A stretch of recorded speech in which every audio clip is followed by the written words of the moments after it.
Hola, bienvenidos. Que lo sepan, este programa es de ustedes y de nosotros, de quienes quieren escuchar, ver, opinar, razonar. Aquí no anestesiamos a nadie. Queremos que se informen, que se incomoden, que aplaudan o se molesten, da igual, pero que sientan. Esto es periodismo independiente, no infalible, pero libre. Un espacio que busca la verdad, piensa en el bien común y no se casa con nadie. Hay pautas, sí, transparentes, sin condicionamientos. Aquí la ética no se negocia, se habla fuerte y claro. Y recuerde, a esta hora, la del Mono López, hay muchos programas en el dial, pero como este, para bien o para mal, ninguno.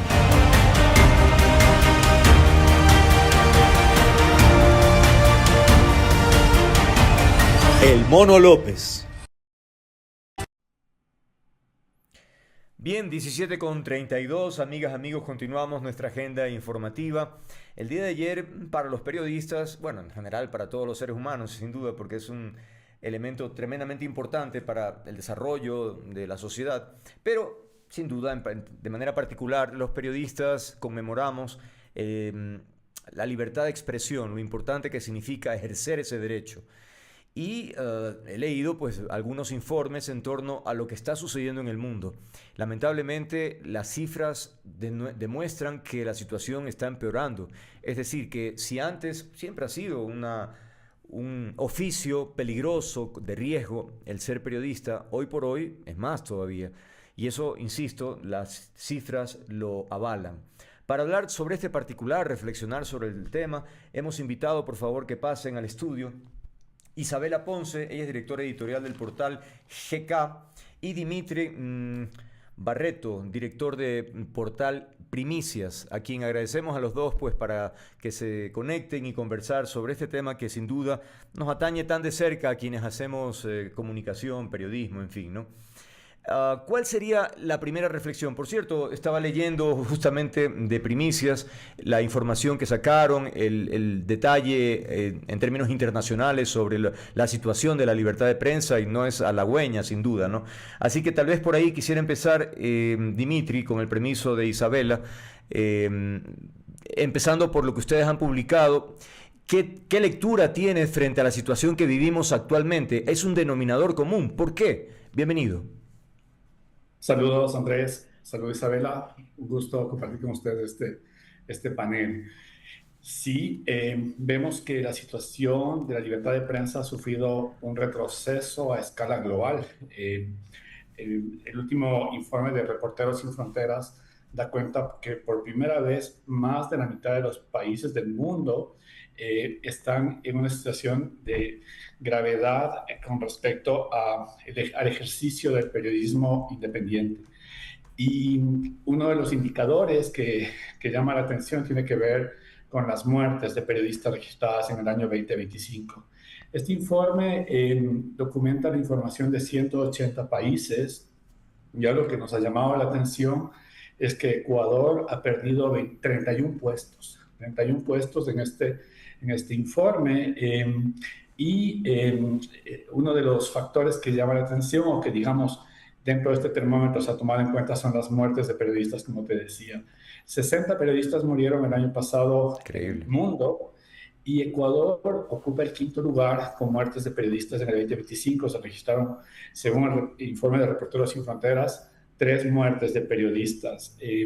Sin embargo, esos datos tienen que ver o están vinculados a muertes relacionadas con el ejercicio de su labor. Pero Periodistas Sin Cadenas, que es una fundación que en Ecuador acompaña también el trabajo periodístico y documenta abusos y atropellos contra la libertad de prensa, documenta 5 muertes en el 2025. Entonces, es un escenario complejo sumado también a otro tipo de situaciones muy articuladas como con la violencia, con el crimen organizado, con actitudes autoritarias, con autocensura. Todos esos elementos han deteriorado el ejercicio de la libertad de prensa en el país. Isabel, el día de ayer hubo una campaña en redes a propósito de destacar la importancia del rol de la libertad de prensa. En ese sentido, leí algunos de los comentarios que gente puso, entre ellos uno que decía, ustedes no me representan, los periodistas no me representan, porque daba a entender que muchos periodistas habían asumido un rol de activismo político y entonces más bien se sienten, o sea, sienten rechazo porque dicen yo no me tengo que identificar con esa línea porque ya es una línea política. ¿Qué está sucediendo? Porque parecería que efectivamente es un fenómeno que últimamente es súper importante, notorio, de medios de comunicación, de periodistas como tal, que han asumido un rol de activismo político. Creo que es un poco más complejo que eso, porque el tema de la credibilidad del periodismo no es un fenómeno nuevo, no es un fenómeno ecuatoriano, ni latinoamericano. O sea, el tema de la crisis de credibilidad ya viene arrastrándose de hace rato y sí es cierto que en cada país va a tener un contexto particular, o sea, va a tener como sus particularidades. Y nosotros en Ecuador tenemos un contexto muy particular que lo hemos visto en los últimos, diría, de 3 a 5 años, Uh -huh. que tiene que ver, yo no diría tanto con la política, porque digamos que el periodismo activista político es algo que ha pasado bastante y siempre, Uh -huh. y ha sido una acusación constante. Y también yo sí creo que es importante, creo que Dimitri lo dijo al comienzo, tú lo dijiste como que sí es importante cuando hablamos de periodismo hablar del buen periodismo. Yo creo que sí, o sea, en este contexto en el que vivimos, para poder intentar separar un poco. Y el fenómeno el que te quería comentar que tiene que ver con la credibilidad, sí está muy asociado a la seguridad, a la inseguridad y al crimen organizado, ¿ya? Mm. Entonces, ¿por qué digo esto particularmente de Ecuador? Porque con colegas de México, de Colombia, de Brasil, o sea que diferentes países que han tenido contextos de crimen organizado y de violencia, cuando les contamos las cosas que están pasando acá, Uh -huh. con el crimen organizado y el periodismo, no tenemos con qué compararnos mucho, ¿no? Y Okay. eso es un tema como, eh, es frustrante porque no sabemos mucho cómo abordarlo. Entonces, ¿qué es lo que pasa ahí? Hay la pregunta de un grupo de la audiencia, es como decir, ¿a quién responden? ¿A qué intereses responden eh, estos periodistas? Mm. Que digo periodistas, pero dudo decir la palabra periodistas, la pondría como entre comillas. Claro. Entonces, no sin dejar a un lado, y con eso termino, que obviamente la audiencia siempre va a ser siempre ha sido y siempre va a ser una audiencia exigente, y está bien que la audiencia pueda decirte, ay, yo no consumo este medio, yo no consumo otro, ok, pero esas acusaciones generalizadas le hacen mucho daño al oficio. Se dice, Dimitri, que el periodismo es clave para la democracia y hay quienes dicen eso es una exageración. ¿Por qué? Si lo único que hacen es informar. ¿Cómo explicar el rol que tiene el periodismo para que funcione y sea una democracia sana? Así es. Una clave tiene que ver con la razón de ser del periodismo, ¿no? Los periodistas ejercemos este oficio con un sentido de misión que implica hacer una suerte de escrutinio público al poder. Sin el trabajo de los periodistas, difícilmente la ciudadanía recibiría información de qué hacen las autoridades o qué dejan de hacer las autoridades. Sin el periodismo, difícilmente la ciudadanía se enteraría de cómo se están utilizando los recursos del Estado, los recursos públicos, y saber que ese robo de recursos públicos afecta al ejercicio de derechos, como por ejemplo el contar con recursos para medicinas en los hospitales. Cada vez que hay corrupción se está afectando a eso. Cada vez que, porque hay gente que puede decir, a mí qué me importa que roben. Claro que nos debe importar a todos y para eso está la prensa, para recordar que esos recursos están haciendo que están afectando a las escuelas para no pagar a los profesores, Claro, están imagínate. afectando a la sociedad en general para no atender a los adultos mayores, a la población vulnerable y demás. Es decir, el trabajo del periodismo es vital para la democracia en el sentido de que ejerce un contrapeso frente al trabajo que realizan o deben realizar las autoridades. Ese acompañamiento, esa exigencia del escrutinio público, porque nos olvidamos que las autoridades deben rendir cuentas, para eso está el periodismo. Y algo que sí está ocurriendo es que en los últimos años, yo diría en las últimas casi 2 décadas, ha ocurrido que nos hemos encontrado con personajes, con líderes de opinión que han denostado el trabajo del periodismo porque no quieren que se haga público sus travesuras, sus Mm. crímenes, sus Claro. errores graves, y por eso lo han denostado. Y se ha generado la idea de que los medios de comunicación están aquí para obstaculizar el trabajo de las autoridades, y eso es un error. Los medios estamos aquí para decir a la sociedad mira, esto está pasando y es importante que lo sepas. Isabela, decía Dimitri que es importante el escrutinio público al poder. Me ha sucedido, y creo que a muchísimos periodistas, a través del tiempo, digamos que uno hace una observación, una crítica a determinado régimen, viene otro, uno también critica, y dice, pero Andrés, si ya criticaste, ahora supuestamente ya no deberías hacerlo con este, que es el opositor. Y así por el estilo, la gente como que se confunde y dice, pero ¿qué onda? O sea, a todos criticas. Ya, yo lo he tratado de explicar en mil veces que no, que no es... El periodismo no es propaganda, no es adhesión, pero qué complicado que es que la gente comprenda que nosotros simplemente estamos en función de ese poder y que tenemos que escrutarlo, como se ha mencionado, ¿no?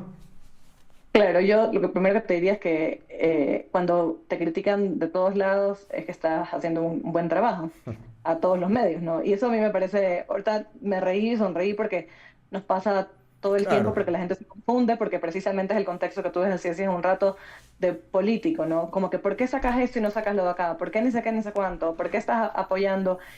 Pero tiene que ver mucho con lo que dijo Dimitri, o sea, es la fiscalización al poder independientemente de quién esté ocupando, en el caso de Ecuador, Carondelet, o sea, Mm, los municipios o lo que fuese. claro.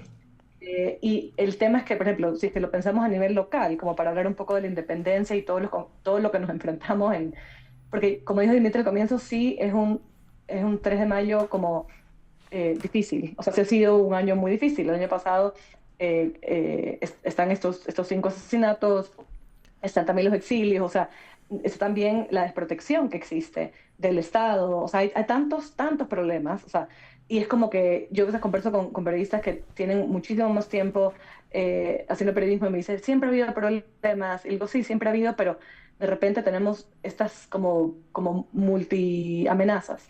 Entonces, yo creo que el otro día conversaba con unas personas de la Alianza Francesa, de hecho, sobre la educación mediática, ¿ya? Y es como que en Ecuador hay periodistas que ni siquiera saben qué es la educación mediática, pero básicamente para resumirlo o poder decir, la sociedad se ha olvidado cuál es el rol del periodismo. Y yo sí creo que hay algo que poder ver, porque como ya lo dijeron, como que por un lado está así, tenemos que fiscalizar, pero siempre va a ser percibido como estás achacando o estás apoyando o estás como que si como que si fuésemos activistas o como si Ujú. fuésemos relacionistas públicos.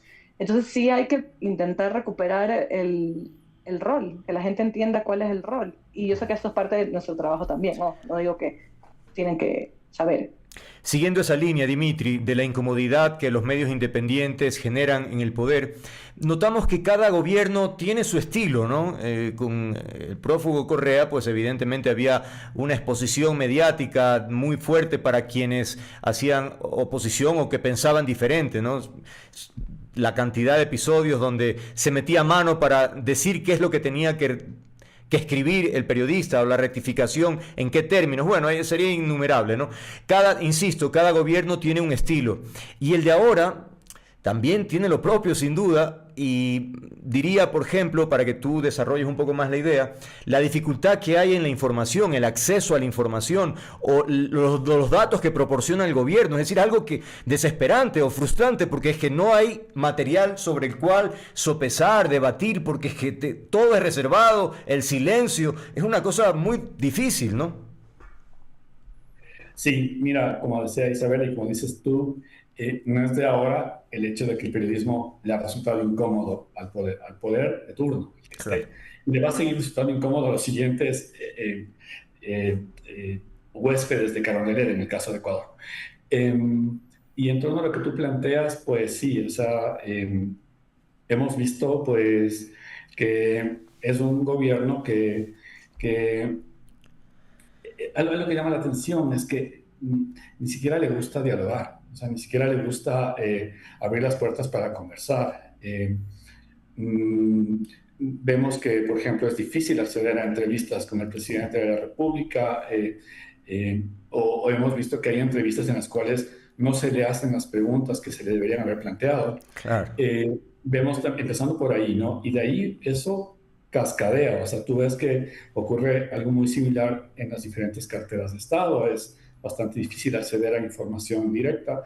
De hecho, vemos que es un gobierno, ya lo hacía desde el correísmo, pero con mayor intensidad, que gobierna a través de su cuenta de redes sociales, ya sea TikTok, sea X, sea demás, y tú te enteras a través de ellas de decisiones que ha tomado o que está por tomar, porque primero anuncia y a veces el decreto sale una semana después. Entonces, sí, es muy difícil acceder a información. Nosotros en Primicias hacemos pedidos de información de forma constante para poder acceder a data que consideramos o a documentos que consideramos son vitales para la contrastación, la corroboración, para evitar la manipulación y la desinformación.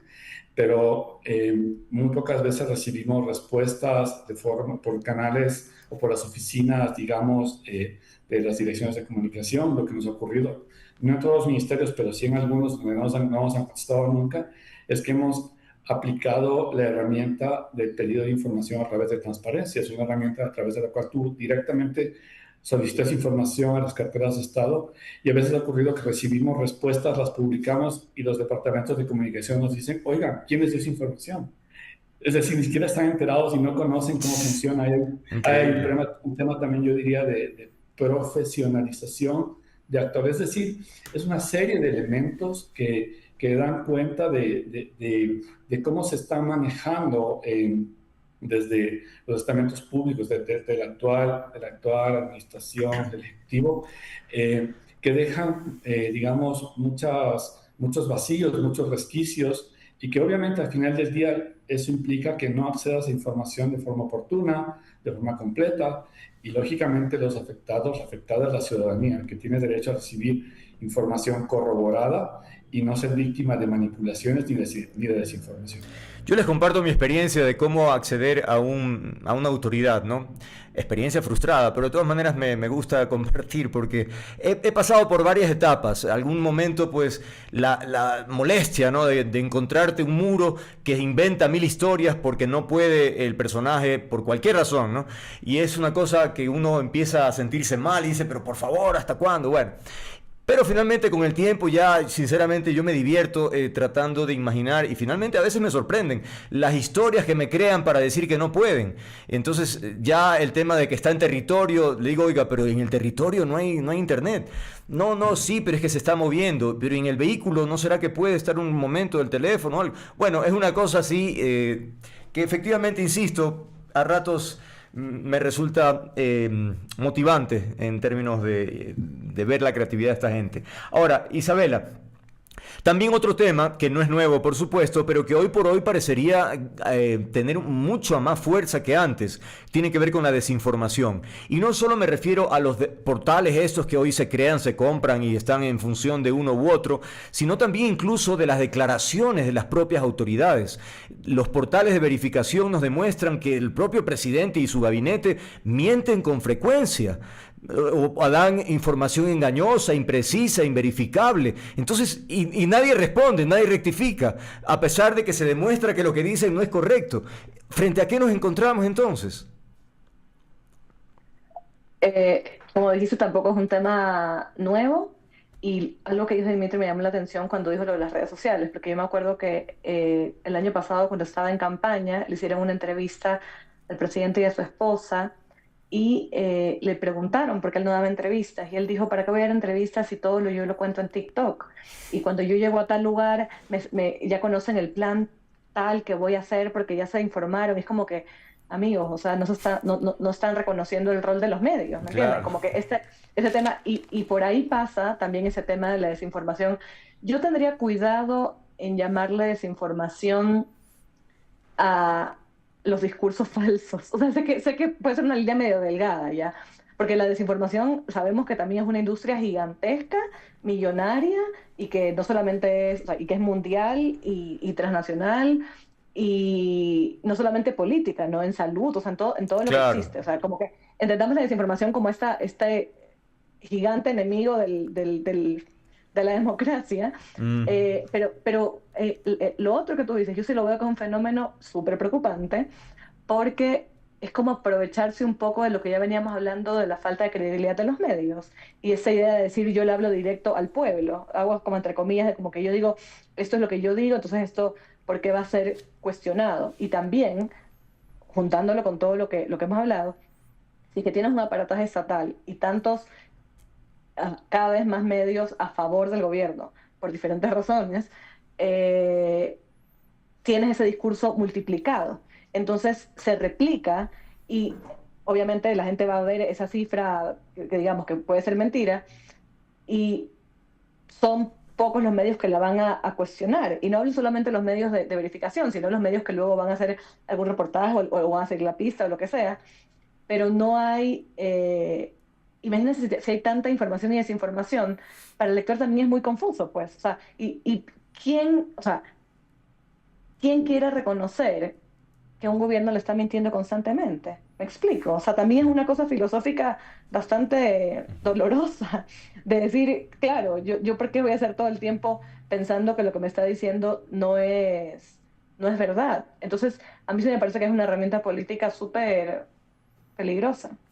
Ahora bien, en este momento, Dimitri, parecería que el caso más emblemático en términos de la presión del poder para con un medio lo tiene Expreso de Guayaquil a propósito de lo que está atravesando, un proceso legal donde podría culminar eventualmente con la pérdida de la posesión de ese medio y que pase a otras manos, lo cual sería ya, perdemos ya, porque cada vez hay menos independientes, ¿no? Entonces, ¿cómo ves este fenómeno también en términos de que se ha perdido, que antes teníamos muchos más radios, periódicos o canales que hacían un trabajo independiente? Sí, mira, precisamente ese es uno de los temas que recoge el informe de Reporteros Sin Fronteras, Mm, donde, como te comentaba al comienzo, Ecuador ha caído 31 puntos en la clasificación de libertad de prensa. Puntualmente ha bajado del puesto 94 a 125. Y entre otros factores, habla precisamente de lo que está ocurriendo con medios de comunicación, que son medios de comunicación que, aparte del clima de inseguridad, pues afrontan severas dificultades económicas y mm. también dificultades a través de imposiciones de normativas o decisiones legales que están afectándolos. Es el caso, como tú mencionas, de Expreso, que obviamente lo vemos lógicamente con preocupación. Tenemos ahí colegas que hacen un excelente trabajo. Podríamos hablar de Roberto Aguilar, de Martín Pallares y de tantos otros periodistas que están allí, articulistas de opinión y demás. Sería muy triste, muy lamentable, una muy mala noticia para la democracia que ese medio de comunicación desaparezca. ¿Por qué sería una mala noticia para la democracia? Porque cada vez van quedando menos espacios, menos lugares donde se pueda hacer, donde podemos seguir haciendo periodismo independiente. Y, Se quedó. y en estos Ahí pocos está. lugares que quedan para hacer. Y eso es muy lamentable. Y lo que vemos de las experiencias puntuales, individuales, de proyectos en los cuales los periodistas puedan seguir haciendo, ejerciendo este oficio, pues son muy limitados, muy afectados además por decisiones que trascienden incluso a la política local en términos de acompañamiento para financiamiento de proyectos asociados con el fortalecimiento de la democracia, participación ciudadana y libertad de expresión que antes, tú sabes, existían, te hablo hasta hace 2 años, de alguna manera, y Isabela puede quizá tener mayor información al respecto, pero cada vez hay menos recursos para poder hacer periodismo libre y menos lugares. Así que sería lamentable y lógicamente todos observamos con profunda preocupación. Sabemos que incluso en el caso puntual hay una denuncia que se ha presentado hasta la fiscalía, es decir, ha llegado hasta allá y la penalización del periodismo pues no habla de una democracia saludable. No, sobrevivir en este momento es una aventura para los medios independientes, ¿no, Isabela? Yo creo que tendrás mucho que decir en eso. Caramba, qué difícil que es mantenerse, ¿no? Sí, absolutamente. Y, o sea, ahí sí hay que ver como el contexto, a ver, hablemos del contexto económico, ¿no? O sea, como así a breves rasgos. Ujú. Cómo desde la pandemia, viendo indicadores macroeconómicos, o sea, cómo tuvimos ya la pandemia. Luego vino, o sea, cómo la geopolítica también nos ha afectado, ¿no? La invasión a Ucrania, luego la guerra en Gaza. Y yo Mm. digo todas estas cosas porque ahora con lo de la invasión, lo que pasa en Irán, Ujú. los costos de los combustibles y cómo eso afecta, por ejemplo, en el caso de acá, a un cliente con el que teníamos un contrato de comunicación, de unos servicios, no sé qué, no, ya no, porque el precio subió, no sé qué, no sé cuánto. Entonces, la economía es una cosa, la inseguridad es otra Mm, cosa brutal, porque las empresas del sector privado tienen que invertir 2, 3, 4, 5 veces más en seguridad y eso quiere decir meterse la mano en el bolsillo y decir, ok, acá yo no puedo, tengo que recortar esto, ¿qué recorto? Recorto comunicación, recorto pauta, recorto, etcétera. Y ahí viene el tema político, que ya lo dijimos hace un rato, sea por publicidad, por pauta, sea por otros contratos, sea por compras de amigos o lo que sea, no es ningún secreto que cada vez hay menos medios que son realmente independientes. Entonces, y esto pasaba mucho en el correísmo, la manera como los gobiernos, y no hablo solo del central, sino los gobiernos locales, castigan a los medios dándoles menos pauta de los municipios o los gobiernos locales cuando son críticos o lo que sea. ujú. Entonces, sí es un contexto recontra difícil, o sea, la desprotección, como decía al comienzo, o sea, el tema de la inseguridad, el tema de las presiones políticas, el tema de que ni siquiera podemos hacer el trabajo porque el acceso a la información no es suficiente, y el tema económico, o sea, sí es una tormenta perfecta, Mm. ¿ya? Y yo siempre cuando converso con colegas de América Latina, siempre en América Latina tenemos este como trauma de hablar quién está peor, ¿ya? Pero de verdad que a veces yo digo, o sea, Ecuador, tenemos todas las cosas en nuestra contra, por eso es que se vuelve tan desafiante, ¿ya? Y yo cuando yo hablo de sostenibilidad, yo no me refiero solamente a la sostenibilidad económica, obviamente es súper importante, pero el tema de seguridad se ha vuelto trascendental en los últimos 3 años para Claro. nosotros como redacción. Y esos son recursos, ¿me entiendes? Para poder cuidarnos y estar bien, no solo físicamente, sino digitalmente, mentalmente. Entonces, sí son tiempos bastante difíciles en todo sentido. Claro, y algunas marcas dicen, yo prefiero que no se me relacionen con un programa de corte político, crítico, porque no quiero tener problemas. O sea, de verdad, es una situación muy complicada. Pero si la idea es hacer país, por favor, no se trata sino que cada uno haga su trabajo profesionalmente. Pero bueno, Dimitri, en términos globales, también leí en el reporte de ustedes que la UNESCO advierte sobre la violencia contra periodistas, dice, en un contexto en el que el 85% de los asesinatos queda impune. O sea, es gravísimo, ¿no? Porque entonces te queda la sensación en el imaginario colectivo de que uno puede matar a alguien y no hay consecuencias. De hecho, hay algunos nombres de ecuatorianos que han fallecido o los han matado, periodistas ecuatorianos, pero bueno, recuerdo a un amigo, Fausto Valdivieso, cuyo asesinato todavía, a pesar de los años transcurridos, no se sabe nada. Entonces, es un patrón también. Así es, y es muy grave esto que mencionas, Andrés. 9 de cada 10 crímenes perpetrados contra periodistas han quedado en impunidad Uf, en el mundo. Y yo diría que en el Ecuador todos los crímenes contra periodistas han quedado en impunidad. Hablamos, como tú bien decías, Fausto Valdivieso, está también el ex candidato presidencial que también era claro. periodista, Fernando Villavicencio. Mm, Están mis tres amigos del comercio. Sí, Javier, Paul y Efraín, mm, asesinados hace 8 años y ese proceso sigue en indagación previa, es decir, increíble. sigue en instancias reservadas en la Fiscalía General del Estado. ¿Qué mejor ejemplo que ese para hablar de la impunidad Mm, en las muertes de periodistas? Y eso no puede ser.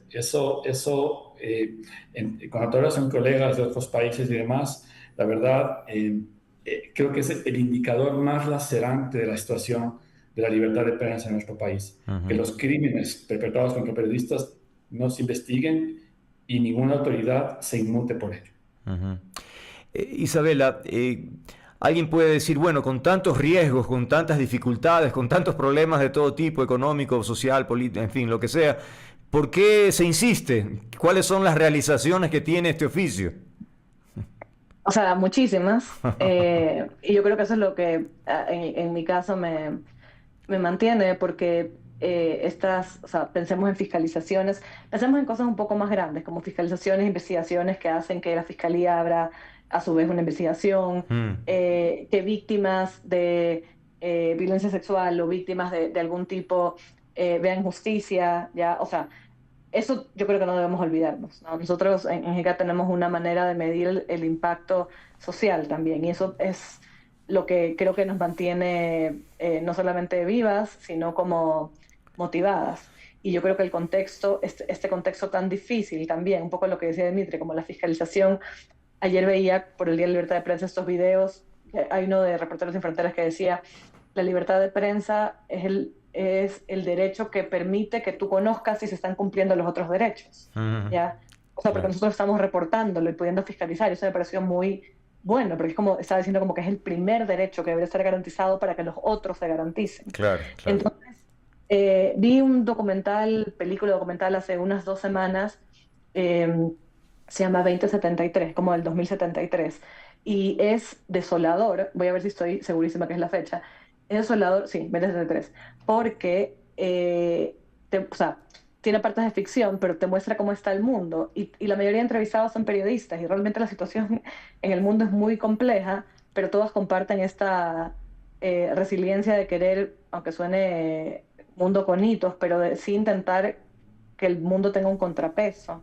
Y eso somos, y yo creo que ese es un recordatorio que nos tenemos que hacer un poco como mantra para poder tener fuerzas, o sea, y seguir. La misma inquietud para ti, Dimitri. Primicias ha sido un medio tremendamente impactante en términos de el poco tiempo que tiene de vida y el impacto que tiene ya en la opinión pública. ¿Qué tipo de realización significa para un periodista estar haciendo ese tipo de trabajo? Bueno, para mí es un orgullo dirigir al mejor equipo de periodistas. Te podría decir que vienen muchos de la prensa escrita y muchos han crecido en el periodismo digital, y es un orgullo trabajar con ellos, aprender de ellos. Pero uno vuelve a sus orígenes y después de 30 años de oficio es maravilloso sentir que sigue intacto esa sensación, ese sentimiento, digamos, o ese espíritu o esa utopía de querer cambiar el mundo desde este Claro. oficio. Yo quiero dejar un mundo mejor para mis hijos. Y si hago este oficio todos los días, y si cuento lo que ha pasado con Progen, y si cuento lo que ha pasado con Austral, si cuento lo que ha pasado con el Campo Sacha, si cuento lo que ha pasado con los niños de las Malvinas, si cuento lo que sigue ocurriendo todos los días, es porque no quiero que se repita. Es porque quiero que las autoridades tomen cartas en el asunto. Es porque quiero que los corruptos, los asesinos, los que han vulnerado la ley, estén donde deben estar, cumpliendo sus penas. Y no es que nosotros estemos aquí para ejercer el papel de jueces. No somos jueces. Como dice el maestro Ryszard Kapuscinski, los periodistas no estamos para pisar cucarachas. Estamos para prender la luz y que la gente vea cómo corren a esconderse. Claro, qué buena imagen esa, ¿no? Efectivamente, esa es la idea. Transparentar, cosa que en este gobierno hay muy poco, ¿no? La transparencia en información, más bien hay mucho, como decía hace un momento, esa opacidad, ¿no? Esa dificultad para decir las cosas. Es decir, que nos digan el derrotero, hacia dónde va el país, en educación, en salud, es decir, cuál es la planificación. Pero es que no sabemos, el bendito Plan Fénix todavía sigue siendo algo etéreo, ¿no? Una cosa así de Avatar, yo qué sé, pero en todo caso todavía no tenemos certezas sobre ese particular, y eso tal vez es un motivo de mayor motivación, pues, Isabela.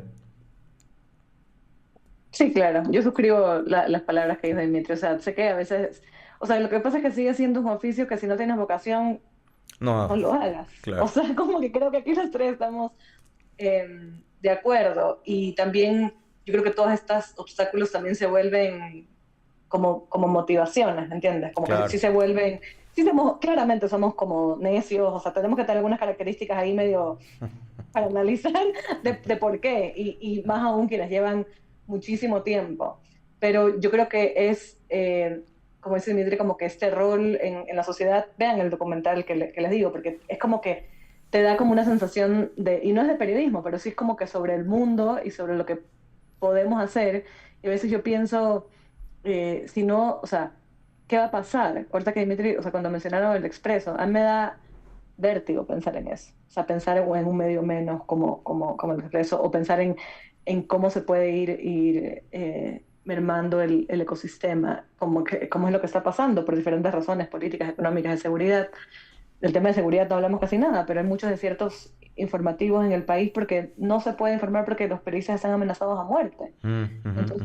Entonces ya por lo menos nosotros desde la Quito o Guayaquil, o sea, desde donde podemos sí hacer ese trabajo, por ahora seguir. Estamos ya en la ronda final. Dimitri, no quiero entrar en eso de que el tiempo pasado fue mejor, pero a ratos sí parecería en algunas cosas. Y en cuanto al ejercicio profesional del periodismo, a ratos, no sé si me ha tocado, pero he conocido a chicos, me refiero a jóvenes periodistas, que tal vez siento como que faltan calle, es decir, que antes era un trabajo obligado. En mi época, imagínate, no había todavía internet y si tenía que investigar iba a la biblioteca a ver los libros y encontrar el dato que quería. Ahora pues lo tienen a la mano. Como que se ha perdido, creería, esta sensación de buscar lo que hay en la calle, que es tan rica, ¿no? La gente que se acerca, te comenta y de ahí surge alguna historia. No sé si tienes esa misma impresión, ojalá que no. Es decir, que efectivamente el fenómeno sea normal, que los chicos nuevos tengan esas ganas por tocar y ensuciarse y sudar. Sí, mira, para ejercer el periodismo lo vital es estar en el campo, es estar en la calle, es quemar suela, como decimos. Lógico. Ocurre mucho ahora que gracias a la tecnología puedes acceder a información que antes yo no podía. Por ejemplo, a bases de datos donde puedes encontrar información verificable, donde puedes encontrar datos en tiempo real, que antes te demorabas meses en Sí. conseguirla dateando en papeles y demás, ¿no es cierto? Uf, Eso es una maravilla, pero no podemos perder los periodistas y que es algo por lo cual yo sí trabajo con el equipo de redacción, es ir a la calle y nada más rico que sentarte a hablar con la gente mirándole a los ojos, total. escuchar sus necesidades, saber qué está pasando, enterarte a través de ellos de primera mano, sentir, oler, escuchar, palpar. Total. Eso es lo más maravilloso de este oficio. Yo no lo reemplazaría por nada y creo que es esa esencia la que tenemos esa esencia la que tenemos que cuidar y a los jóvenes hay que incentivarles, hay que cultivar en ellos ese bichito, ese espíritu, porque es ahí donde vas a encontrarte las historias. Claro. Es en los pasillos, es yendo. A mí me pasó cuando fui a entrevistar a una persona. En la entrevista el hombre estaba desesperado y no sabía cómo salir, estaba procesado. Me hizo una confesión increíble que de otra forma, por teléfono, por video, no lo hubiera hecho. Claro. Y eso me sirvió para hacer una investigación que tuvo una trascendencia regional. Te hablo del caso de los fusiles HK que regaló las Fuerzas Armadas chilenas al Ecuador en pleno conflicto, antes del conflicto bélico del 95. Y era un general que estaba procesado, quien me confesó eso, y fue una bomba. En Perú quemaron instalaciones, fue una cosa increíble. Obviamente uno no busca eso, pero sí busca transparentar las cosas, sí busca llegar a la verdad y documentar lo que hace. Entonces, eh, es irreemplazable. ¿De qué otra manera te enteras cómo el agua está contaminada en los ríos donde hubo un derrame petrolero? Nadie te lo puede contar, ninguna foto va a reemplazar, hasta te la Así pueden es. suplir. Muy distinto de estar ahí, meter las manos en el agua y ver cómo el aceite se te queda pegado. Es decir, la reportería de campo Uf, es lo que es este oficio y es a lo que hay que volver, es lo que hay que cultivar. Lógicamente está muy atada también, no solamente a la inmediatez, a la perversidad de la inmediatez que te exigen ahora muchos medios en la lógica de competir por la rapidez, sino que también está muy atada a la necesidad de contar con recursos para poder hacer ese trabajo. Entonces, lo que yo atribuyo a estas prácticas más de periodismo de oficina tiene mucho que ver, no solamente por una falta de espíritu, sino también con limitaciones, con obligaciones que hay dentro de las nuevas dinámicas que hay en estos nuevos medios. Y eso es lamentable porque es una forma de matar este maravilloso oficio. Creo que sobre eso tendríamos que hablar más y tendríamos que buscar la manera de poder ejercer nuestro trabajo en el campo, hablando con la gente. Lo que tú decías es un poco de nostalgia, Andrés, pero ese es el periodismo de verdad y es el sí, que ¿no? hay que volver. Yo me acuerdo cuando hice un reportaje sobre la mano negra de Chevron y hecho el novelero también metí la mano en el petróleo, ¿no? Horas tratando de sacarme ese bendito petróleo. Pero bueno, son las experiencias que finalmente son irreemplazables. O sea, ¿cuándo vas a meter la mano en el petróleo ahí? Pero después dije, debí haberme puesto guantes, ¿no? Pero bueno, ya ni modo. Isabela, concluimos contigo. Ah, por cierto, un punto especial para Enrique Alcíbar, Quique, que es un crack de la calle. No sé cómo hace, pero está en todas partes. O sea, es impresionante. Así que creo que ese es el ejemplo, digamos, de alguien que vibra la calle permanentemente, está en todos sitios. Bueno, ¿con qué quieres concluir, Isabela? Ya estamos terminando. No, solo también suscribo todo lo que dijo Dimitri, y como quizá lo que le podría agregar es que eso, como que cuando uno va al campo, a la calle, a mí que me encanta el periodismo narrativo, como que nada puede igualar eso, ¿ya? Y creo que yo sí soy mucho más integrada que apocalíptica en ese sentido de lo de la tecnología, como Dimitri también lo es, como aprovechar todo lo bueno, pero la esencia del periodismo siempre es la de territorio, pues. O sea, eso ahí creo que es, y de hecho, quizá termino con esto medio nostálgico, pero como yo dirijo el medio y soy editora, salgo muy poco y eso es lo que más extraño. Mm, Entonces sí es una cosa que creo que es un privilegio, que hoy un periodista pueda salir a la calle y lo que diría es como aprovechenlo, o sea, como que claro, la gente que todavía puede hacerlo en, claro. en, en mucho. Y nada, o sea, esperar que esa como resiliencia que nos une, o sea, que es lo que compartimos, pueda mantenerse más tiempo. No digo que sea fácil, pero al menos un tiempo más, sí. Muchas gracias por haber estado aquí. Ha sido muy interesante, muy agradable esta conversación. A propósito, ojalá que la gente pueda enriquecer esos conocimientos en función del rol que tiene la libertad de prensa y el que tiene también ellos. Que nosotros nos nutrimos. Por eso, además, cuando la gente llama o en la calle, aunque te incomode, porque a ratos por el hecho, por ejemplo, en mi caso, cuando estaba en televisión, claro, te ubican y tú a veces no quieres estar tranquilo, pero se te acerca alguien, oiga, ¿sabe qué tal cosa? Tú dices, chuta, bueno, ya a ver. Pero bueno, finalmente uno va comprendiendo la importancia de esos momentos y luego los valora mucho. Así que bueno, gracias por haber conversado con nosotros, a Isabel Ponce y Dimitri Barreto, periodistas insignes de medios de comunicación independientes. Vamos a la pausa, ya venimos. Gracias. Gracias. Un gusto. 18:13, ya venimos.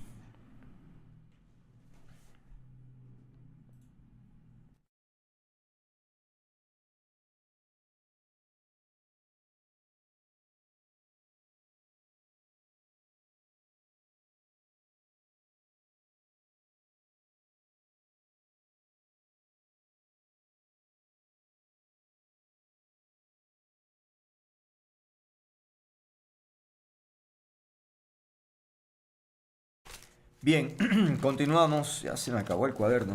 A ver. Acá está. Yo lo uso de cualquier parte, entonces ya. Continuamos nuestra agenda informativa y ahora vamos a hablar de un caso del momento, sin duda, que tiene connotaciones muy importantes para el país, porque se trata de un evento que involucra a funcionarios, que involucra además dineros del Estado en volúmenes importantes y por eso, si nuestro invitado está allá, por favor que pase. Se trata de Antonio Goncalves, él es exministro de Energía. Vamos a hablar sobre la fallida contratación de Progen, este caso tan conocido, ¿no? Voy a dar bienvenido, Antonio, gracias por estar aquí. Antes voy a hacer un pequeño resumen para adelantar, por la gente de pronto no tenga muy claro la historia. Lo cierto es que Fiscalía General del Estado ha solicitado a la Corte Nacional de Justicia fecha y hora para formular cargos por presunto peculado contra 21 personas en el denominado caso Apagón. Y entre esas 21 personas está tu nombre, es decir, tú eres una de las personas involucradas en este proceso de presunta corrupción. El caso Apagón investiga los fallidos contratos de generación eléctrica durante la crisis energética del 2024. Y el fiscal Alarcón, como decíamos, ha pedido fecha para este tema, ¿no? Además, Fiscalía apunta a la suscripción de acuerdos entre SELEC y Progen y la Contraloría ha advertido un perjuicio al Estado por más de 100 millones de dólares. En esa época, pues tú estabas como máxima autoridad de esa área y de hecho en las investigaciones han allanado tu domicilio y hace pocos días hemos tenido la noticia de la que hice referencia. ¿Cuál fue tu reacción inicial cuando recibiste esta noticia? ¿Te la advertías? ¿Tú confiabas en que las cosas no iban a ser mayores y de pronto te encuentras involucrado de esta forma? Bienvenido. Muchísimas gracias, antes que nada, Andrés, por la invitación. Siempre es un honor poder conversar contigo. En relación a lo que me mencionas, me lo tomé como un shock, como una gran sorpresa, la verdad, cuando me llegó esa noticia.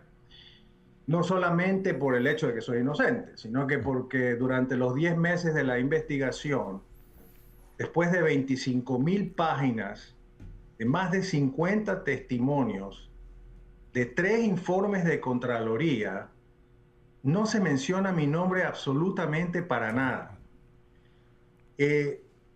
Rendí personalmente en Quito mi versión con la fiscal.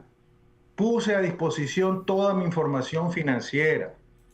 Tenían toda la información para poder analizar si yo tenía algún tipo de involucramiento y de repente me encuentro con esta noticia. Por esa razón un poco me vi forzado a poner esa nota pública donde expongo no solamente lo que te estoy conversando, sino otras cosas para que la ciudadanía entienda un poco que no es normal que sin ningún tipo de prueba salga una noticia de estas en un momento delicado de la investigación. Y aquí sí quisiera hacer un poco de conocimiento de la ciudadanía de que existe un caso en Estados Unidos contra Progen. El gobierno muy acertadamente a través de SELEC demandó a Progen y Progen a su vez contrademandó a SELEC. Hay otro caso también que está en las cortes allá, que es de Astrobrixa contra Progen y viceversa. O sea, aquí hay algunos que ya están corriendo para ver qué manera yo me posiciono en este conflicto, digamos. Okay. Así. Y Progen tenemos que entender una cosa. La Fiscalía me hace esa mención. Sin embargo, aquí el único que todos nosotros sabemos que ha cometido un desfalco, pero horroroso y asqueroso, es Progen. O sea, no es que ni siquiera envió unos equipos viejos que funcionaran, envió chatarra. O sea, es realmente una burla lo que hicieron. Okay. Eso no hay manera que Progen pueda defenderse. Vamos a profundizar en un momento sobre los elementos que has mencionado, pero por ahora quisiera seguir con el hilo a propósito de los nombres de las personas que están involucradas, muchos de ellos exgerentes o directores de área, qué sé yo, ¿no? Como me toca hacer como abogado del diablo, uno podría decir, bueno, no aparece el nombre de Goncalves, pero están estos subalternos y los subalternos tienen que haber recibido, ¿cómo se órdenes de alguien, o tal vez el ministro conocía lo que estaban haciendo los operadores de otros niveles. ¿Qué respondes ante eso? A ver, el ministerio tiene la responsabilidad de la vocería del sector.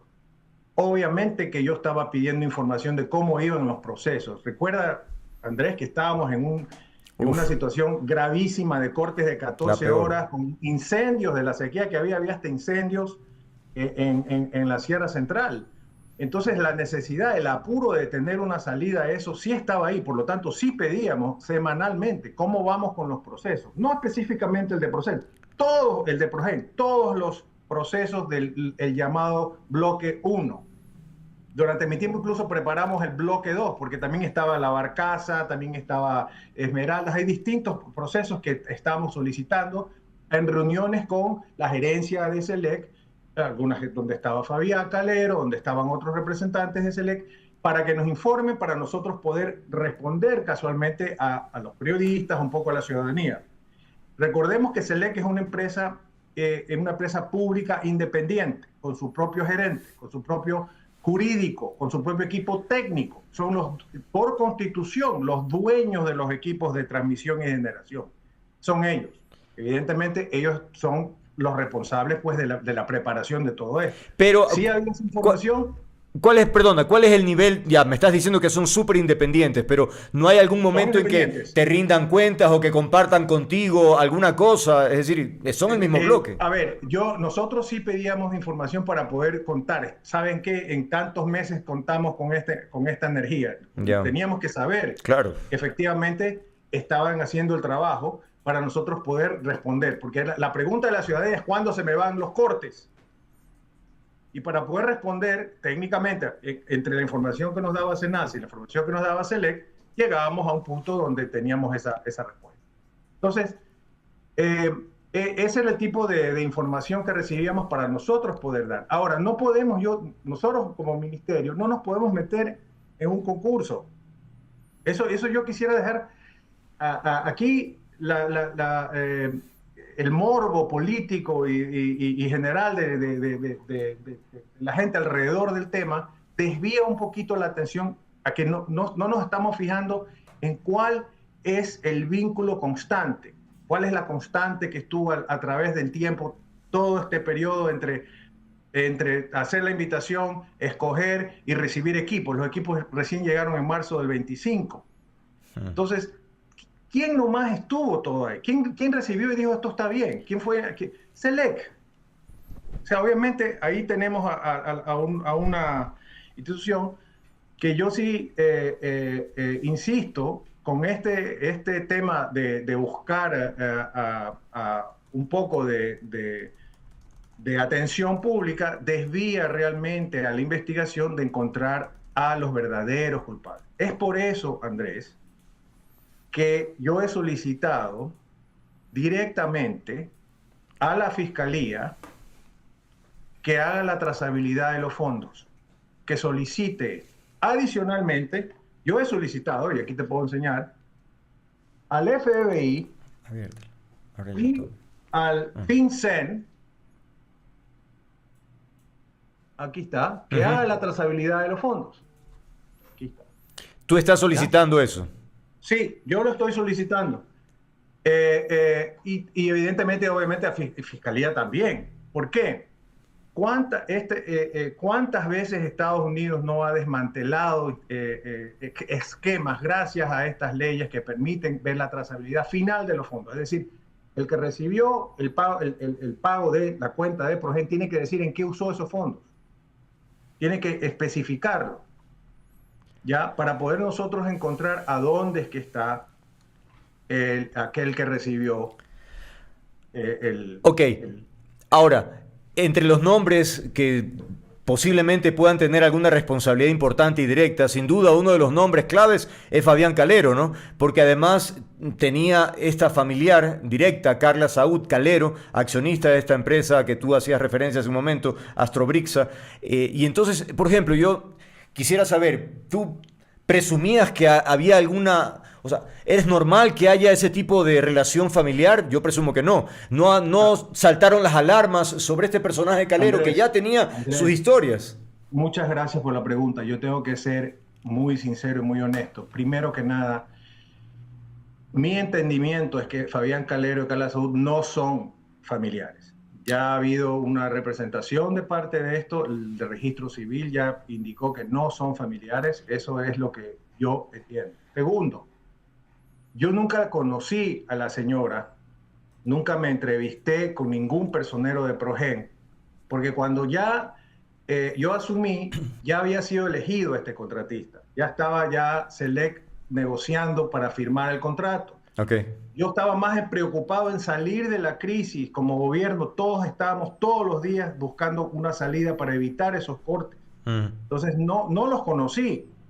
No los vi, a ella no la conozco, no la vi. Lo que tengo que ser sincero y decirlo públicamente es de que hay informes que indican que no son familiares, entonces no digamos cosas que no son. Ok, importante la aclaración. Y ahora, en cuanto a Calero como tal, este personaje efectivamente no era extraño en el sector, venía ya con algunas actividades y habían ruidos. Entonces, allí ¿hay algún grado de responsabilidad? A ver, evidentemente eso es más dentro del campo de Contraloría, de Fiscalía, perdón, que me imagino que tiene que hacer esas revisiones. Él ya estaba de gerente subrogante de SELEC cuando yo asumí. Posteriormente, como tú sabes, fue declarado viceministro durante estaba la ministra Manzano.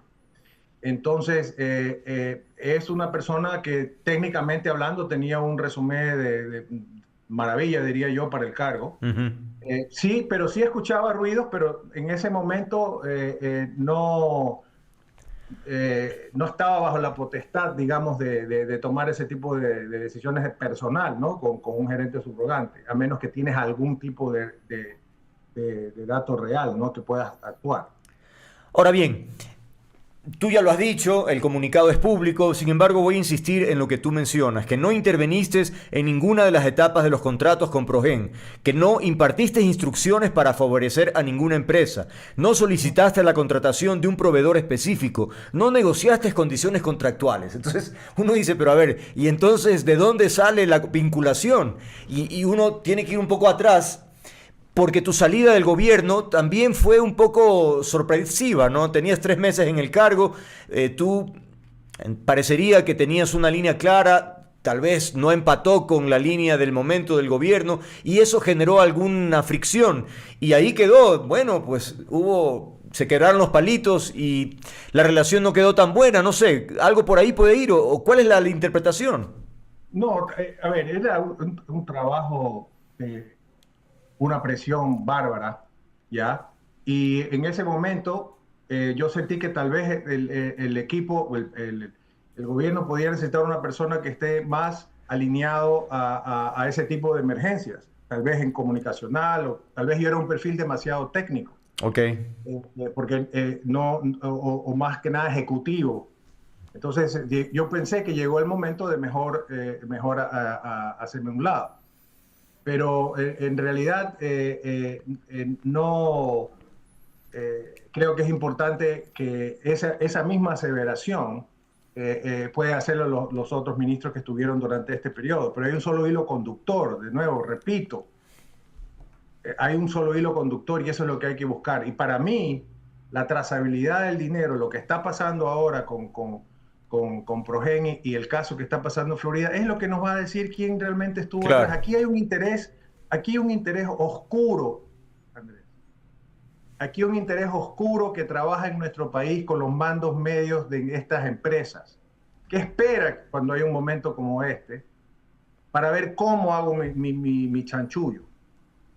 Y ellos quieren que esto devengue en algo contra otra persona para que toda la gente mire para otro lado y ellos sigan con lo suyo. Y lo han hecho con gobiernos de derecha, gobiernos de izquierda, siguen ahí. Entonces sería excelente para nosotros, en este caso, encontrar a ese grupo, encontrarlo y desbaratar esa mafia. Eso es lo que tenemos que hacer como ecuatorianos, desbaratar esta mafia. No puede ser que nos manden esa chatarra. De acuerdo. Nos den la cara a todos. Claro. O sea, realmente, yo sé que la gente está enojada y qué están haciendo y están pintados los ministros. Ahí venga, pues venga y sea ministro y vea, dése cuenta realmente lo enojado que uno queda con esta situación y que no había manera de verlo. O sea, Hoy contacté a Inés Manzano porque sin duda es un personaje gravitante, ¿no? Y ella me dijo que deja todo en manos de los abogados en Estados Unidos porque también coincide contigo, dice que es una red de mafias enquistadas y que ella espera que efectivamente vayan a la cárcel. Pero en alguna otra declaración de Inés Manzano, ella ha calificado los contratos con Progen como un pésimo negocio y un proceso fraudulento que heredó de la administración anterior. ¿Tú eres la administración anterior? A ver, yo no voy a ponerme a calificar comentarios porque no sé en qué enfoque dio ese comentario en ese momento, primera vez que lo escucho. En todo caso, semánticamente hablando, ya el contrato, ya Selec lo había firmado cuando yo estaba y lo había gestado antes que yo estuviera. Recordemos que fue seleccionado antes que yo estuviera. Los temas técnicos también habían sido seleccionados antes y Selec es el que lo estaba manejando. Entonces, todos esos cambios, y por eso hay que investigar. ¿Quién fue el que hizo el cambio? ¿Quién puso el cambio de la garantía? ¿Quién recibió los equipos? ¿Quién dijo que estaban bien los equipos? Claro. O sea, todo ese tipo de cosas, yo prefiero no ponerme en polémicas en ese sentido con la ministra Manzano. Lo que sí, qué bueno que coincidamos, que lo mejor que se ha hecho es ir contra Progen en Estados Unidos y decirle bien dónde está la plata y meterlos presos porque nos mandaron chatarra. En tu administración se firmaron pagos. ¿Eso lo puedes confirmar, Antonio? En mi administración se dio el primer pago directamente 10 días antes que yo me fuera, 29 de septiembre, y me fui el 9 de octubre. 10 días antes de que te vayas, 69 millones. Se hizo el primer pago, es correcto. Y De es lo que entiendo, sí. ya. Y al hacerlo, tú viste, evidentemente revisaste todo el proceso, era en orden, era lo que... No, recuerda que nosotros no vemos los pagos, eso lo hace absolutamente Select. Lo que los ministros pueden ver es, ¿tiene recursos usted para poder hacer esto? Ok. Y Select fue adjudicado recursos para poder hacer eso. Uh-huh. ¿Confías en la justicia ecuatoriana, Antonio, o esperas más bien la de Estados Unidos? A ver, yo creo que hay eventos como el de ahora que te deja pensando muchísimo porque tienen la información, tienen los datos y toman estas acciones. Yo creo que si tú le preguntas a la mayoría de las personas te va a decir que cree mucho más en la justicia de Florida que en la justicia ecuatoriana. En todo caso, aquí yo me voy a defender como tiene que ser. Yo estoy tan sorprendido. Una persona que tiene 36 años de trabajo internacional en distintas instituciones, que se creó una reputación de honesto e íntegro, no se hace pillo en 3 meses, pues, Andrés. O sea, realmente me sorprende, pero bueno, vamos a llevar esto adelante. Yo espero que estas cartas al FBI, a FinCEN, lo que está haciendo la Fiscalía ahora que le hemos pedido que por favor pida esa información en el caso, y lo que está pasando, porque ahorita están todos estos casos al mismo tiempo. Qué raro que están pidiendo confidencialidad en la información financiera, que lo está pidiendo Progen, lo está pidiendo Astrovixa. O sea, ya empiezan a asustarse, porque ahí vamos a tocar esas mafias. Ahí está la plata. A mí me revisaron la cuenta, yo tengo menos plata ahora de la que tenía cuando entré. Entonces, obviamente ahí ya les desbarato el argumento, pero es necesario buscar al verdadero culpable. Yo creo que el gobierno necesitamos encontrar al verdadero culpable, desbaratar esa mafia para el bien del país, Andrés. No podemos seguir así. O sea, esto realmente, cuando yo me enteré de lo que había llegado, estaba realmente furioso. Sin pretender entrar en polémica, pero ¿sientes alguna sensación de ingratitud de parte del gobierno, de tus compañeros, en todo este proceso? ¿Qué ha pasado? ¿Te has distanciado? Es decir, con el ministro Luque, entiendo, había una relación cordial, cercana, en fin. ¿Cómo vives esa experiencia?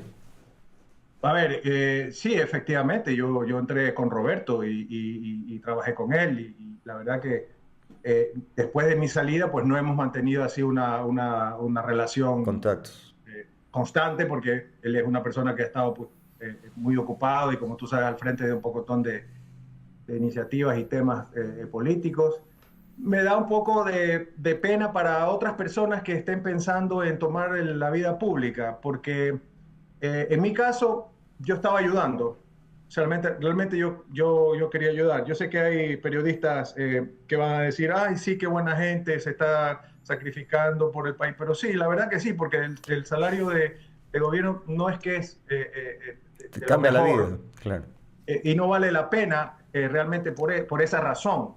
Y tampoco me van a decir por la razón de poder. Entonces, si se quiere tener un mejor país, tú quieres tener mejores funcionarios. Uh-huh. Lo que está pasando con esto es que cualquier mejor funcionario va a decir, mira lo que le pasó a Goncalves. Llegó, vino y le salpicaron. Uh-huh. Porque sí. Entonces, yo sí me da pena un poco por eso. Pero de nuevo, aquí no estoy para ese tipo de apología, sino para ayudar a encontrar a quién fue. Y evidentemente esta acusación, pues la vamos a revocar, no la acepto, no hay ningún fundamento, ni jurídico, ninguna prueba, nada. Okay. Entonces vamos a ver en qué termina esto. Por cierto, tú has hecho referencia a que tu nombre no aparece en esas 25,000 páginas, ¿no? ¿Y qué pasa en lo ocurrido allá en la Florida? Entre las partes que se demandan, ¿aparece tu nombre? Tampoco sale mi nombre. Tampoco. Salen otros nombres que ya los han mencionado. Ajá. Pero mi nombre no sale. Increíble. Por eso es que yo estaba tan sorprendido. Por eso yo a veces pienso esto es para captar mediáticamente la atención. No sé qué es lo que está por la cabeza de Fiscalía. pero espero que al fin del día los hechos, la verdad sea la que prime. Ecuador se lo merece y sigamos la plata, hagamos la trazabilidad de los recursos. Eso es lo que te va a decir qué es lo que está pasando. Hay una mafia que quiere parar esto. Está pidiendo confidencialidad. Claro, claro, claro. Ahora, pero parte de esa mafia puede ser todavía parte del gobierno en este momento o no. Es decir, alguien dentro del gobierno finalmente hizo las gestiones. Es decir, el gobierno tendría que dar una demostración de efectivamente de transparencia y de luchar contra esa corrupción, esa mafia. Sí, no, a ver, no es que tengo ninguna prueba en el sentido de que sé la persona o no sé la persona, pero esto es una combinación de mandos medios con una mafia que está afuera, que vive de esto, que está esperando el momento efectivo y ahí utiliza estos mandos medios, ¿ya? Y son expertos en no dejar ningún tipo de línea. Es el típico intermediario que tú lo ves presentando gente a ministros y viceministros. Uh -huh, uh Eh, -huh. pero definitivamente yo pienso o estoy convencido que la mejor decisión que tomó el gobierno fue la demanda Progen, y a partir de eso se va abriendo como una cebolla, van a empezar a salir un pocotón de verdades y vamos a tener, finalmente vamos a tener una respuesta apropiada para los ecuatorianos. Finalmente, cuando el tiempo pase y este gobierno o algún otro te diga, oye Antonio, necesitamos de tu aporte, ¿cuál va a ser tu respuesta? A ver, primero que nada, Andrés, han solicitado una audiencia para formularme cargo. Primero tengo que pasar eso y probar definitivamente mi inocencia. Segundo, una vez que eso haya pasado, eh, eh, no sé, es una pregunta que no me la he hecho, pero es muy Claro, ingrato. claro. Los riesgos son casi sistémicos. Entonces, tal vez no lo volvería a hacer. Tal vez fui un poco muy optimista en su momento. Antonio, quiero agradecerte por haber aceptado esta invitación. Creo que es importante que el país escuche tu versión de fuente primera, como es la tuya, además del comunicado que evidentemente se ha difundido mucho. Y estaremos a la expectativa de los pasos que se den en este proceso para efectivamente apoyar la búsqueda de la verdad, que es lo que nos interesa a nosotros. Y en función de los argumentos, caramba, parecería muy claramente que pues, no has tenido ninguna participación en este escándalo de corrupción. Gracias por haber estado aquí, Antonio. Gracias a ti, Andrés. Un abrazo. Igualmente. Antonio Goncalves, exministro de Energía, dando su versión a propósito de su involucramiento, en este caso apagón, ¿no? Además, con episodios sorprendentes, ¿no? A él lo ubican y lo convocan a declarar y no al ministro Luque, que fue quien viajó físicamente, estuvo en Progen, el ministro Luque, ¿no? Pero a él, ahí sí, no hay no hay ningún interés para tomarle alguna declaración, para buscar algo, no, cero. Entonces ahí empieza uno a colegir ciertas cosas, obviamente también con el fiscal que tenemos, operador del gobierno, evidentemente hay también una tendencia, un sesgo muy claro para desconfiar, ¿no? Escuchamos a Goncalves, una persona prudente, diplomática, en fin, técnica, pero pues bueno, un periodista pues tiene otro lenguaje a veces y creo que ahí está clarísimo, ¿no? Cómo se está armando toda una historia para lavar la cara a algunos personajes de este gobierno y tratar de buscar un chivo expiatorio, que parecería ser sin duda el personaje con el que acabamos de conversar. Bueno, vamos a la pausa, venimos ya, amigos.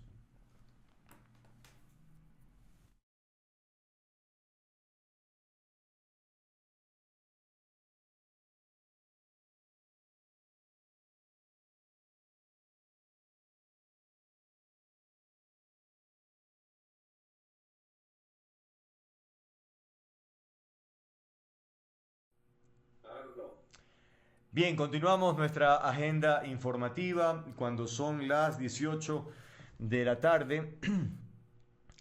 Vamos a continuar sobre un tema de tipo electoral. Hemos invitado a Fausto Camacho, él es experto en esta materia, porque, entre otras cosas, por ejemplo, el Consejo Nacional Electoral ha ratificado la eliminación de Construye, del movimiento Construye y también de Unidad Popular. Esto era algo que estábamos a la expectativa de un pronunciamiento. Finalmente, a 3 meses de la inscripción de las candidaturas para las elecciones de noviembre, el Consejo Nacional finalmente actualizó el listado de organizaciones políticas que pueden participar y no constan las que he mencionado, ¿no? Aparte de la Revolución Ciudadana, que tiene esta suspensión. ¿Cuál es la reacción, Fausto, de esta noticia? ¿Era predecible para usted? Bienvenido. Buenas tardes, Andrés. Sí, previsible, pero absolutamente extraño, porque primero se hace una primera publicación donde constan tanto Construye como Unidad Popular. Luego hay una segunda versión, que es hasta donde yo tenía conocimiento, en la que se pone los nombres de las dos organizaciones, pero ponen organización cancelada, pendiente recurso. Eso significaría todavía que están, claro, y obviamente, por ejemplo, en el caso de Unidad Popular, el recurso ya no puede ser atendido conforme el mandato de la ley, porque el plazo que le da de 2 días o 3 días ya se venció. Y se venció, si no me equivoco, el sábado anterior o el domingo anterior. Y por eso lo incluyeron en la lista. Luego hay una modificación de la lista sin que haya resolución del Pleno. El Pleno del Consejo resolvió incluir a las dos organizaciones conforme la primera publicación. Y luego se produce esta segunda modificación, ¿no es cierto? Pero adicionalmente el propio Consejo está reconociendo que ninguna de las dos resoluciones está en firme. Entonces, obviamente no causa el efecto jurídico. Sin embargo, es predecible también que la señora Tamain y el Consejo, de manera general, con esa publicación así, el momento de entregar la clave, por ejemplo, luego de la convocatoria, no lo harán. Cosas de esa naturaleza supongo que podrían llegar a suceder. Pero jurídicamente ellos están reconociendo que ninguna de las dos resoluciones están en firme porque están tramitándose recursos y mientras se tramitan los recursos, entonces no hay esa posibilidad. Pero adicionalmente, no se olvide que el único, de acuerdo al reglamento, el único que puede modificar ese listado es el propio Pleno del Consejo mediante una nueva resolución que modifique la resolución inicial. Ese es el limbo jurídico en el que nos encontramos ahora. Justamente a eso me quería referir. ¡Qué desastre!, ¿no? Es decir, ¿cómo es posible este Consejo Nacional Electoral con 2 resoluciones, tratando de hacer convocatorias en horarios especiales? Muchos de los, incluso autoridades como Pita, se excusa permanentemente, no participa. Se instala este señor Merino, que es una vergüenza como representante en un organismo de esa naturaleza. En fin, o sea, qué caos, qué vergüenza. No entiendo a dónde vamos a ir en estas circunstancias. Vamos a ir a unas elecciones que van a ser deslegitimadas por la conducta del administrador de las elecciones y por la conducta seguramente de varios de los actores. No se olvide que ya el principal actor del proceso electoral anterior, me refiero al presidente de la República, incumplió cantidad de normas que, más allá de las denuncias, más allá de los señalamientos y más allá de la obligación de hacer el control por parte del Consejo Nacional Electoral, pues aparecieron todas las cantidades de propaganda que nunca fue reportada, que nunca fue, establecido los costos de esa propaganda. Me refiero a las propagandas, por ejemplo, de las grandes gigantografías de las imágenes del presidente Daniel Noboa, ubicada en puentes, en postes, en sitios de gran visibilidad a lo largo y ancho del país, para ponerle un ejemplo. Y eso no está reportado en el Consejo Nacional Electoral, ni se ha hecho el control de aquello, para poner un ejemplo. El otro, el más grave de todos, nunca pidió licencia sin sueldo conforme el mandato de la Constitución. Y eso es independientemente de que sea o no sea reelección. Puede no ser reelección, el mandato establece que quien es candidato por ser funcionario público, porque el presidente no deja de ser funcionario público, tiene que pedir licencia sin sueldo. Sin embargo, eso se dejó pasar. Y eso deslegitimó el propio resultado. Pero hoy la cosa es mucho peor que antes, y lo que se avecina es una competencia sin equidad, sin igualdad, sin una competencia limpia, con un calendario modificado por encima de cualquier cosa, con una justificación que nadie les cree, ni ellos mismos se creen, y entonces las cosas que se avecinan no son de buen augurio. Hay quienes sostienen que ya el gobierno no puede disimular estas actitudes autocráticas y que por lo tanto hay visos de elementos de dictadura, ¿o es una exageración, Fausto? Sí, bueno, de hecho eso es así.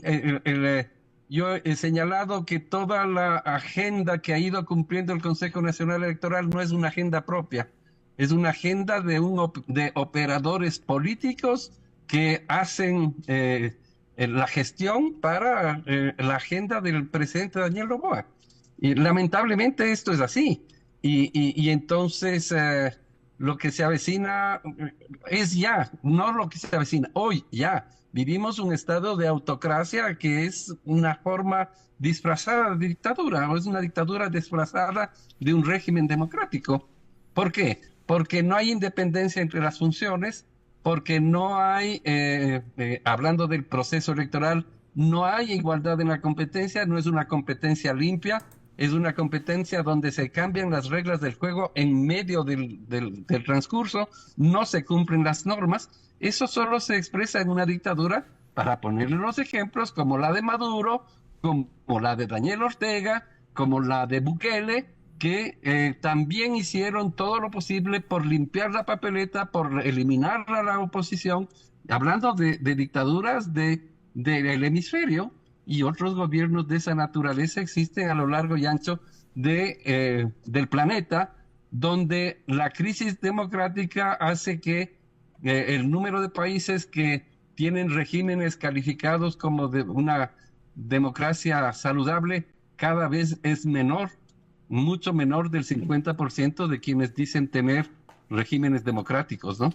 El Consejo Nacional Electoral ha sido tan eficiente en función de los intereses del gobierno que es muy probable que se mantenga en ese cargo mucho más tiempo del prorrogado ya. Sí, eso se avecina necesariamente.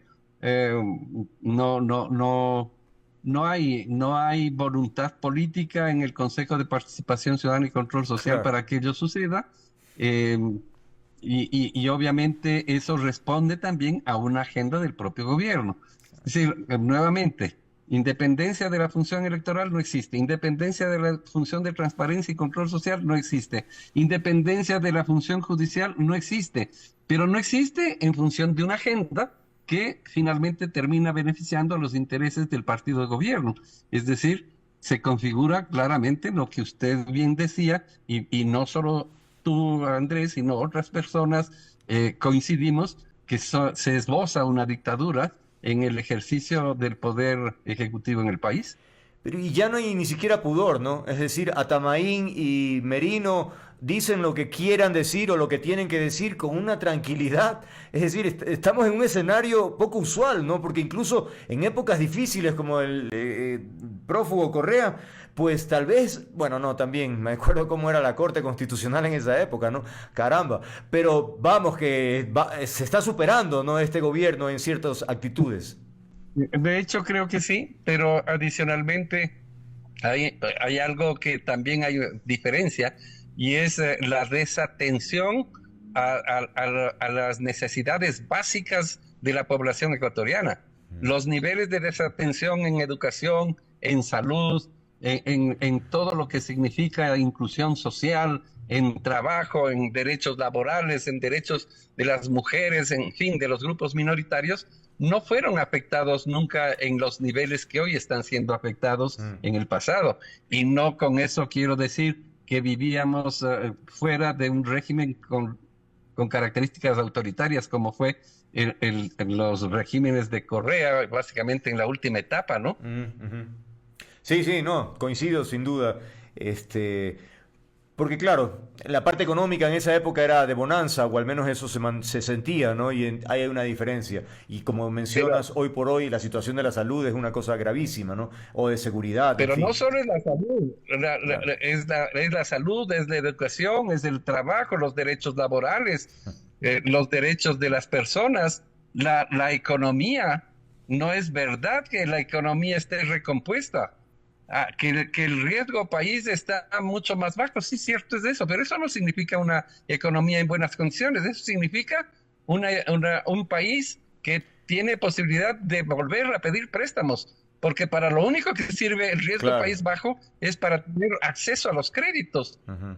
y un endeudamiento que va rebasando en mucho la capacidad de pago del país.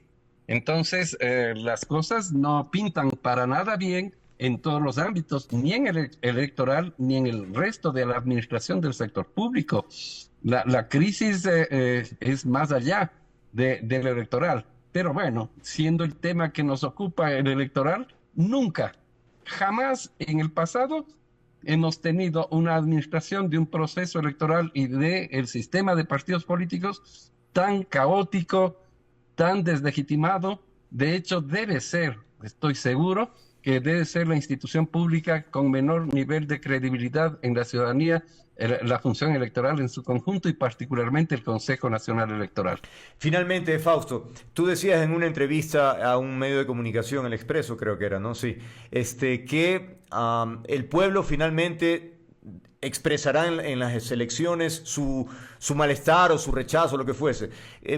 ¿Por qué lo dices? Porque en este momento no hay una efervescencia social como uno pensaría debería suceder. Es decir, ante semejante caos social que tú has descrito, ¿por qué no están la gente en la calle reclamando? Porque la gente ha sido amenazada y tiene miedo, porque la gente tiene resquemor, porque las condiciones de la desarticulación social, que es parte del proyecto, ha surtido efectos. Entonces, efectivamente, la alternativa que tuvo el año pasado la gente la expresó en la consulta popular del 16 de noviembre y la expresó con una claridad increíble. 6 de cada 10 ecuatorianos le dijeron no al presidente Noboa, porque eso fue la consulta popular, un no al presidente Noboa. ¿Y por qué no al presidente Noboa? Por las mismas razones que hoy están más agravadas que antes. La movilización del 1 de mayo no dejó de ser importante, sin embargo, seguramente muchos pensábamos o algunos pensaban que podría haber sido mucho más apoteósico, por así decirlo. Así es. Pero hay diferentes formas de expresarse y una de aquellas no deja de ser el voto y una de aquellas no deja de ser el castigo en las urnas, que es lo que yo personalmente creo que va a suceder en corto, relativamente corto tiempo, porque de aquí a noviembre las elecciones que se den, a menos que, ojalá, no dejo de perder la esperanza o no pierdo la esperanza de que la Corte Constitucional pueda enderezar alguna de estas barbaridades hechas por la función electoral. Como el calendario, como la suspensión de la Revolución Ciudadana, como la suspensión de Unidad Popular y de Construye, y otras cosas que realmente ya rebasan en mucho la paciencia de la gente y los límites del funcionamiento de las instituciones democráticas. Bien, muchísimas gracias por haber estado aquí. Fausto Camacho, experto electoral, hablando sobre esta peculiar situación que enfrenta el país en términos de la organización de este evento electoral y las decisiones y las posiciones que toma ese Consejo Nacional Electoral, realmente deslegitimado por sus decisiones. Que tengas una buena tarde-noche. Gracias, Fausto. Gracias a ti, Andrés. Un gusto siempre poder compartir con la ciudadanía este cuadro que no es muy alentador, pero que finalmente está en nuestras manos el poder enderezarlo. Así es, coincido. Bien, gracias nuevamente a nuestro invitado y efectivamente, lo hemos dicho ya tantas veces, ese Consejo Nacional Electoral es también una afrenta para la democracia. Nada más y nada menos. También esa es la ironía, ¿no? Al inicio del programa hablábamos de la justicia, cómo los jueces que están encargados de administrarla finalmente terminan en la cárcel. Acá es lo mismo. La institución encargada de velar y proteger la democracia, el voto, que se respete la voluntad popular, finalmente son los operadores de unos intereses políticos absolutamente claros y definidos y, como decía hace un momento también, sin ningún pudor. Sostienen lo insostenible y no se ruborizan. A ese nivel hemos llegado y están autoprorrogados y probablemente van a continuar porque evidentemente al gobierno le interesa tener a los títeres que maneje los intereses del coyuntura. De forma que el panorama en el país es muy complicado y por eso las voces en el sentido de que ya estamos viviendo una suerte de dictadura que no se parece a otras, sin duda, a las militares de antaño, sino que tiene otras figuras, otras imágenes, pero en definitiva, libertad en ciertas cosas simplemente no existen, porque no hay garantías de una justicia transparente y justa, y así por el estilo, si vamos revisando cada uno de los estamentos de nuestra sociedad. Complicado el panorama. Bueno, amigos, amigas, 18:16. Es tiempo de despedir, pero recuerden, me encanta lo que hago, disfruto interactuar con ustedes. Si quieren encontrarme, aquí estoy, estaré comprometido con el periodismo, con las ideas, con los afectos. Un apapacho, los espero siempre. Chao, chao.